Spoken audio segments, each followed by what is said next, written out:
आनंद धाम की ओर धर्म प्रसंग में महापुरुष स्वामी शिवानंद जी महाराज। अध्याय 17।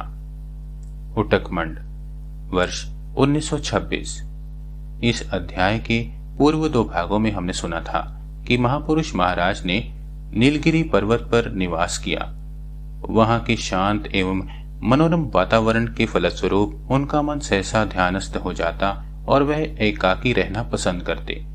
लेकिन इस दौरान अपराह्न में वहां के स्थानीय भक्तगण उनसे मिलने आते और धर्म प्रसंग आदि करते। इसके अलावा उनके साथ कार्यरत सेवक भी उनसे धर्म संबंधी प्रश्न करते।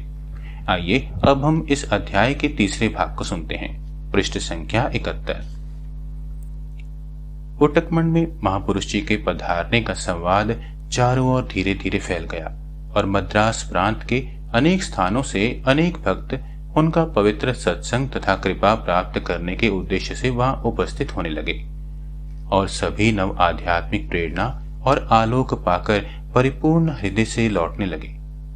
मलाबार से जो भक्तों का दल महापुरुष महाराज की कृपा का लाभ कर कृतार्थ हुआ था, उसमें से एक ने विदा लेते हुए महापुरुष महाराज से आशीर्वाद मांगते हुए कहा, ठाकुर के दर्शन का सौभाग्य तो मुझे मिला नहीं, आप ही मेरे लिए ठाकुर हैं, आप ही मेरी परम गति हैं।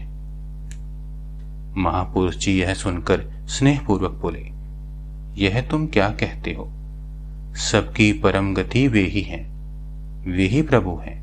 ठाकुर का वचनामृत तो पड़ा है ना। वे कहते थे समुद्र की ही तरंगे हैं, तरंगों का समुद्र नहीं। मैं तो केवल चरणाश्रित दास हूं।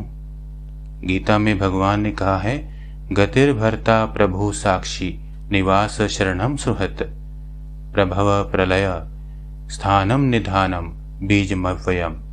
अर्थात भगवान ही सबकी एकमात्र गति हैं, भर्ता हैं, प्रभु हैं, साक्षी आश्रय हैं, रक्षक और सुहृत हैं। वे सृष्टि स्थिति और लय के कर्ता, सबके आधार एवं संसार के अव्यय मूल हैं। सब कुछ वे भगवान ही हैं। तुमने अपने पूर्व जन्मार्जित अनेक सुकृतियों के फलस्वरूप युगावतार श्री रामकृष्ण का आश्रय प्राप्त किया है और उनके एक नगण्य सेवक ने उनके श्री चरणों में तुम्हें समर्पित कर दिया है। भगवान के चरणों में समर्पित नवजीवन लाभ कर तुमने धन्य हो गए हो। आचार्य शंकर ने कहा है, 3 चीजें सचमुच ही दुर्लभ हैं, भगवान की कृपा से ही वे प्राप्त होती हैं, जैसे मनुष्य जन्म, मुक्ति के लिए तीव्र आकांक्षा और महापुरुष का अर्थात ब्रह्मविद गुरु का आश्रय लाभ। दैव कृपा से तुम इन तीनों दुर्लभ संपत्तियों के अधिकारी हुए हो। अब उनमें प्रेम के सागर में निमग्न हो जाओ, अमर हो जाओ। वैष्णव ग्रंथ में एक अत्यंत सुंदर पद है, गुरु कृष्ण वैष्णव तीनों की हुई दया, एक की दया बिना जीव नष्ट भ्रष्ट हो गया।